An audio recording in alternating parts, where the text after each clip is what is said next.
Let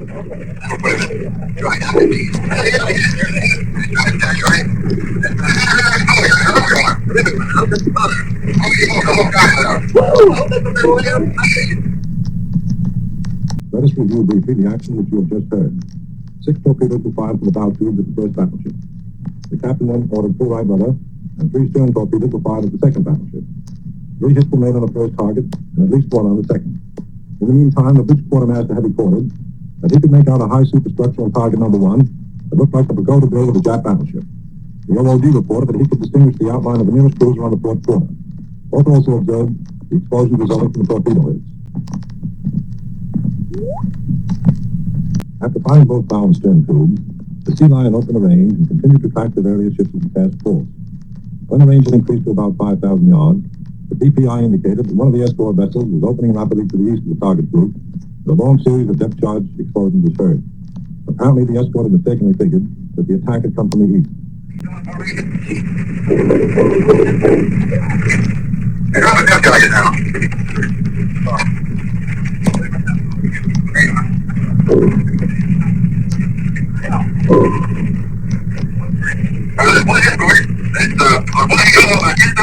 He's going away from the good boy. He doesn't think we're over there. Yeah, he's up the W head up the depth charge. He's way up over there. He's 10,050 yards. I think they're down, dude. This is number 2 cruiser. Well, I don't know. We got the... We saw this big explosion. We've got a pistol of 3. That's maybe 4 or 5. I heard the other 2 cruiser. Fire. 2 of the code. 4 seconds on your own. Number 1 DC. Fire. 2 on 3 your hand. 67 total.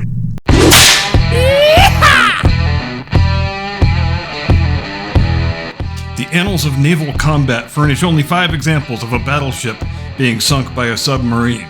3 of those were sunk while lying at anchor. HMS Triumph, sunk by the German U-boat U-21 off the coast of Gallipoli, 25 May 1915. HMS Majestic, sunk off the coast of Greece, also by U-21, which had a pretty good week that week. 2 days later, 27 May 1915. HMS Royal Oak, sunk in Scapa Flow Harbor by U-47, 14 October 1939.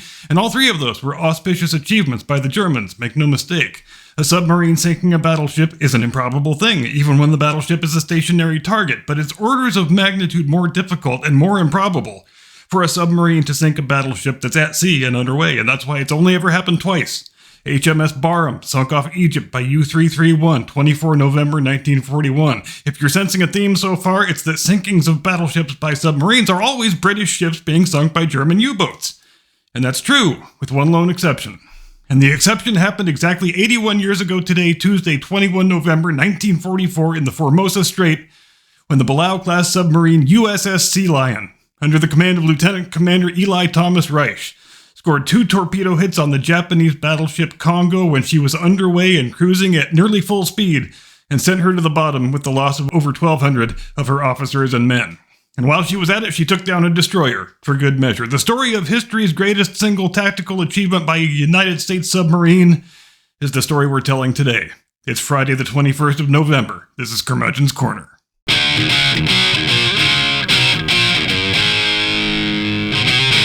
From high atop the battlements of Castle Curmudgeon, where it's time to clear the bridge, secure the hatch, flood the main ballast, and open the vents because we are diving this boat.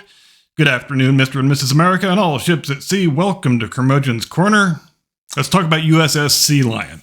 I've often wondered, and maybe you have too, why it is that the US Navy and the Royal Navy give their submarines names, but the Russians and the Germans and the Japanese just give them numbers. And there's no obvious reason for that I can detect, but I'm glad we give them names, because it makes everything so much easier. In the Second World War, it was our practice to name our submarines after fish and various other sea creatures, which stands to reason. It makes good intuitive sense. Our 3 main classes during WW2 were the Gatos, the Balaus, and the Tenches, and Sealion was one of the Balaus. She was actually the second U.S. submarine of that name to serve in the Second War, named in honor of the Sargo-class submarine USS Sealion, which had to be scuttled and sunk after she was damaged by Japanese aircraft during the invasion of the Philippines on Christmas Day 1941. So only less than 3 weeks after the Pearl Harbor attack, in other words. She was actually the first U.S. submarine to be lost in the war, and the 5 men killed in the attack were the first U.S. submariner casualties. And who was the executive officer of the first USS Sealion? Eli Thomas Reich, commander of the second USS Sealion, which is to say, this man had skin in the game.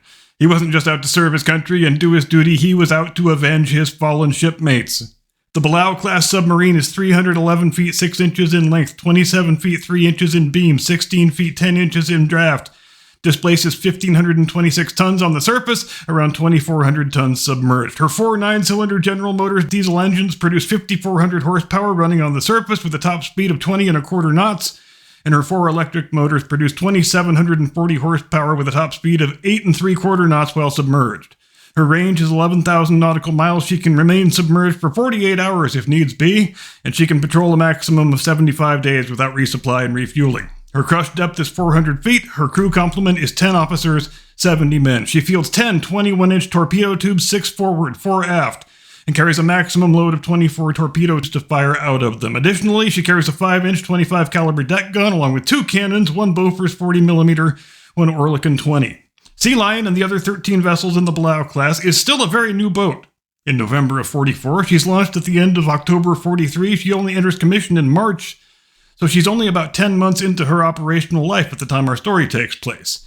An operational life which, believe it or not, lasted all the way until 1970. That's what a good boat she was. She's modified and recommissioned in 1948, serves until 1960, then she's modified and recommissioned again in 1961, and serves almost another decade. In fact, the Below class was such a successful design, they were still in use by various navies, the Turkish, the Greek, the Peruvian, and the Argentine, to be specific, well into the current century. And there's one of them, the former USS Tusk, launched in 1946, that remains in service to this day with the Taiwanese Navy under the name ROCS Haipo, or Sea Leopard. Still patrolling the same waters where her sister boat, the Sealion, sent the battleship Congo to the bottom 81 years ago today. What does an unmitigated triumph of American design and engineering look like? It looks like a naval vessel still being in active service that entered commission before the grandparents of his current crewmen were born. To put it a different way, the Below class is basically the B-52 of submarines. USS Sealion is operating all by herself on the fateful night in question. She has been tasked with patrolling the Formosa Strait, which we now call the Taiwan Strait, and harassing and attacking any Japanese vessels she should happen to encounter. It's been 23 days since the end of the Battle of Leyte Gulf and the legendary exploits of the U.S. Navy detachment known to history as Taffy 3, when half a dozen destroyers and destroyer escorts tasked with protecting the escort carriers that were supporting the Marine amphibious landing suddenly found themselves confronted with the main Japanese battle fleet, and despite having nothing bigger than a 5-inch gun between them, despite being unarmored, massively outweighed, hopelessly outgunned, despite all of the ships in Taffy 3 being smaller put together than the 3rd biggest ship in the Japanese force, they made the bravest and most suicidal decision in the history of naval combat by deciding to stand and fight. And they all got sunk, and most of the men died. But the hubris and irrationality of their actions caused such confusion aboard the Japanese flagship, where Admiral Kurita said, "This can't be right. I've got 3 battleships, 2 heavy cruisers, 1 light cruiser, 7 destroyers, and these maniacs in these little tin cans are standing here slugging it out with me. Wait, hold on. I've just lost 1 cruiser and 2 destroyers. So they're not just standing and fighting. They're actually sinking my ships, somehow. Nothing about this makes sense. This must be some sort of trap. Therefore, I am going to withdraw." That the Japanese center force actually retreated from the smoking, burning hulks of a few destroyers and destroyer escorts. Why has there never been a major Hollywood motion picture about Commander Ernest Evans and the men of USS Johnston? I don't know, but it's completely intolerable, because for my money, he is America's greatest naval hero of the Second World War. The point being, the Japanese fleet that USS Sealion encounters on 21 November is the same Japanese fleet that is attempting to sail back home with its tail between its legs after its cowardly, ignominious withdrawal from the aforementioned battle. They have 10 vessels remaining. The battleships Yamato, Nagato, and Kongo, the former 2 of which are the largest battleships ever launched, the latter of which was actually built by Britain for Japan back during the First World War. There is also the cruiser Yahagi and the destroyers Hamikaze, Isakaze, Urokaze, Yukikaze, Kirei, and Ume. At around 20 minutes past midnight, Sealion is running on the surface, as you normally do, going about her ordinary business when Captain Reich receives a report from his radar operator that says, "Sir, It looks like we have got the whole damn Japanese main battle fleet steaming right by us. They're only making 16 knots. They're not even zigzagging or anything. And when you're a sub-captain, getting a report like that is the equivalent of a hot big-titted blonde coming up to you in a bar and saying she wants to have consequence-free sex all night, and you don't even have to buy her a drink. In other words, boys, let's dive this boat and shoot some damn torpedoes, shall we? Now, why is it so difficult for a submarine to sink a battleship? Well, it's a combination of a few different factors. First of all, she is way faster than you, and she is faster than your torpedoes. If she detects your presence, she can just turn away and hit the gas, and you will never catch her. If you manage to launch torpedoes at her and she sees them coming, she can either turn to avoid them or, again, just turn tail and speed up and outrun them. And even if you do score a torpedo hit, it's a fairly negligible amount of high explosive running into some 8-inch thick waterline belt armor, so it might just make a dent or it might just bounce off and cause no damage at all. And aside from that, there is the inherent difficulty in hitting a moving target from a moving platform and doing it underwater. That's why a fairly vast majority of the torpedoes fired by all the belligerent parties in the war never wound up hitting anything. It's a lot like batting average in baseball. 30% is really, really good, and if you can manage 34, 35%, you're in the Hall of Fame. But Congo had already taken a couple of hits during that engagement a couple weeks back, and Japanese damage control was notoriously ineffectual. The Imperial Japanese Navy was good at a lot of things, but damage control was not one of them. U.S. Navy damage control, on the other hand, was really, really good, and that deficit wound up making the difference in quite a good number of battles in the Pacific Theater. By 48 minutes past midnight, through a combination of radar, sonar, and periscope observation, Captain Reich has determined there are 2 battleships and 2 cruisers at the head of the enemy column. And here we get into a bit of semantic controversy, because some people think Congo was a battle cruiser and not a battleship, but it doesn't matter anyway. She is smaller than Yamato and Nagato, obviously, but then so is everything else. In terms of size and armament, Congo is as a battleship can be. The only thing that makes her closer to a cruiser is the fact that she has traded a bit of armor for a bit of extra speed, and that's going to come into play here pretty quickly, because she is not as well armored as a battleship normally is, plus she is in a compromised state from the damage she already took a couple weeks ago.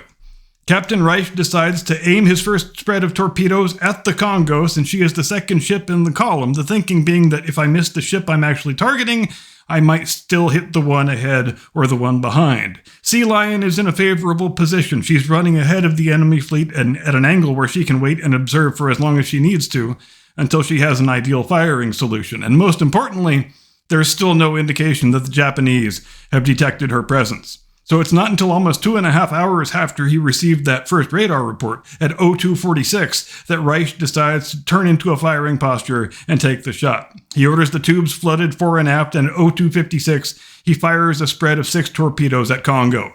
3 minutes later at 02:59 he fires another spread of 3 toward Nagato. At 3 o'clock, 3 hits are seen and heard. And what did we say about batting average? 9 torpedoes, 3 hits, so Reich is batting .333. Tony Gwynn numbers, in other words. The 2 hits that were scored on Congo couldn't have been placed any better if you had done it by hand. Each one penetrates her already compromised belt armor and opens one of her boiler rooms to the sea. Meanwhile, Nagato's captain hears the 2 hits being scored on Congo, one ship behind him, and he quickly deduces, shit, somebody is firing torpedoes at us. So if Congo just got hit, they have probably already fired at me too.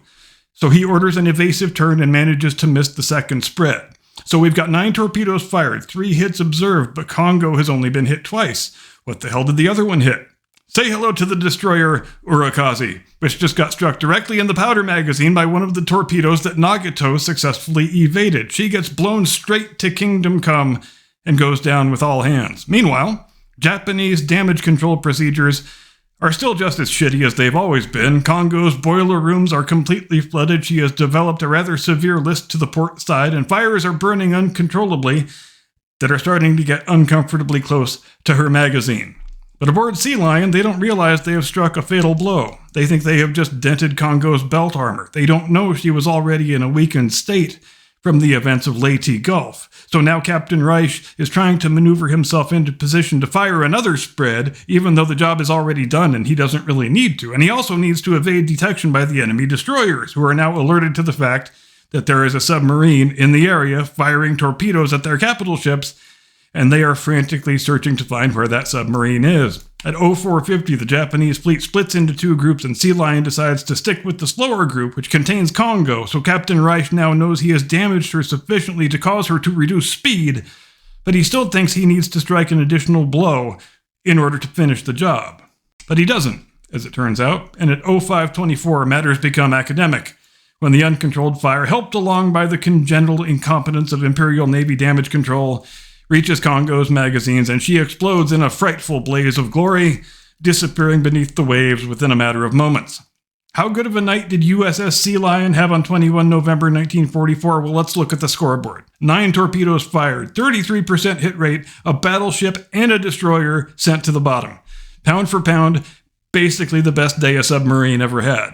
And there's another really interesting postscript to this story. A couple months earlier, there had been a CBS war correspondent aboard the boat, and when he got off at Midway, he forgot to take his tape recorder with him. And when the order to battle stations is given on 21 November, one of the sailors sticks the microphone next to an intercom in the conning tower, and he hits record. The resulting tape, which still exists in the custody of the Naval Undersea Warfare Center, is believed to be the only sound recording of a submarine combat operation from the Second World War, and if I am able to locate it, I will stick it on the front of this video. And there you have the story of USS Sealion, the submarine that sank a battleship, and a destroyer for good measure, because sinking a battleship just wasn't quite badass enough. As for Eli Reich, he finished the war with, get this, 3 Navy Crosses, 2 Distinguished Service Medals, the Legion of Merit, and 1 Bronze Star. He retires as a 3-star admiral in 1973, passes away in November of 1999 at the age of 86, and lies buried in Arlington National Cemetery, Section 30, grave 950-A. So Godspeed, Admiral Reich, all the men of USS Sealion. We wish them fair winds and following seas. And with that, I'm done.